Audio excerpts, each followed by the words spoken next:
Esta es la guerra que no hemos visto. Una exposición de Juan Manuel Echeverría compuesta por 480 pinturas realizadas por excombatientes de las AUC, de las FARC y del ELN, además de soldados heridos en combate pertenecientes al batallón de sanidad del ejército y mujeres desmovilizadas de las FARC. Vamos a realizar un pequeño análisis de ciertas pinturas que nos causaron más impresión en esta magnífica obra. El descuartizamiento de una joven campesina es un retrato muy crudo realizado por un excombatiente de las FARC que fue testigo de este delito de guerra. Presuntamente, la relación amorosa de la joven con un soldado de las Fuerzas Armadas fue la razón de su tortura y asesinato. Este retrato además es un método de reconocimiento de las responsabilidades que estos grupos han tenido en el conflicto armado. Según Alejandro Valencia, comisionado de la verdad, estos mecanismos de esclarecimiento dignifican las víctimas, también promueven la búsqueda de acciones de reconciliación y no repetición, el fortalecimiento de la convivencia, la implementación de paz y el esclarecimiento de la verdad.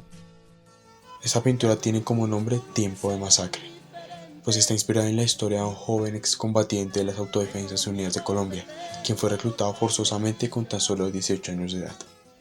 Él cuenta que durante las masacres cometidas en los poblados, los comandantes de estos grupos paramilitares los hacían dormir en fosas comunes, para que estos no sintieran miedo a la hora de cometer estos crímenes atroces. De bueno a malo, por Juan Carlos. En este autorretrato podemos ver una figura infantilizada, no solo de la mujer, sino también del combatiente. Vemos también la forma en la que se entendía a las mujeres como botines de guerra. Estas violencias basadas en género y la cosificación de la mujer eran transversales a toda la guerra en Colombia. El conflicto armado en Colombia afectó también, como podemos ver en esta imagen, a las aldeas más pequeñas, las ciudades, las villas. Todo esto se puede representar en este autorretrato. Vemos también a la mujer como una figura de defensa, una figura de resistencia frente al conflicto armado colombiano. Esta obra de arte lleva por nombre Crónicas de una muerte anunciada y su autor es John Jairo, un soldado retirado del Ejército Nacional quien ingresó a los 19 años y permaneció allí 4 años. Nos cuenta que esta era la finca de su tío sembrada con coca y que las FARC quería quitársela por esa razón. Cada vez que lo iban a matar, su hija de 15 años lo abrazaba para protegerlo, por lo que él decide negociar con el jefe guerrillero para que le permita llevar a su hija donde su madre, en Florencia, para luego volver y conversar con ellos sobre la finca. Cuando su tío regresa a la finca, un vecino le advierte con mucho miedo que lo van a matar y que la decisión ya está tomada, pero él no hace caso, confiando en la palabra y la buena fe de los guerrilleros. Entonces, al llegar la guerrilla lo mata en su finca y lo entierran en una fosa. Cuando su hija se entera que lo mataron, decide suicidarse.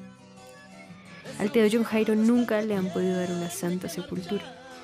Es un desaparecido. La siguiente obra es La masacre de paramilitares en Panjul. Esta obra fue hecha por Diego, un excombatiente de las Fuerzas Revolucionarias de Colombia o las FARC-EP. Él entró allí cuando apenas tenía 8 años y salió 12 años después. Ahora voy a narrar el testimonio de Diego. Tuvimos un enfrentamiento con los militares porque ellos nos quisieron quitar el terreno. Comienza el tiroteo, la mayoría quedaron en el río. Comenzaron a bajar los cuerpos flotando en el agua y se regaba la sangre. Saqué 4 manos y un pie de 2 personas nomás. Los otros se los comieron las pirañas porque en ese río había puras pirañas.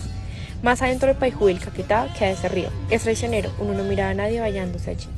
Este es un cuadro de muerte, por tanto no sirve pintarlo de otro color más que el negro.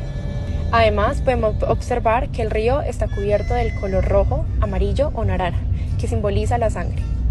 Además, podemos ver que hay multiplicidad de actores, todos en un mismo contexto. Finalmente tenemos la pintura titulada Sin rastro, realizada por John Gerardo, un soldado profesional retirado del Ejército Nacional de Colombia. En esta obra podemos evidenciar uno de los crímenes más atroces que se realizaron durante el conflicto, la desaparición forzosa.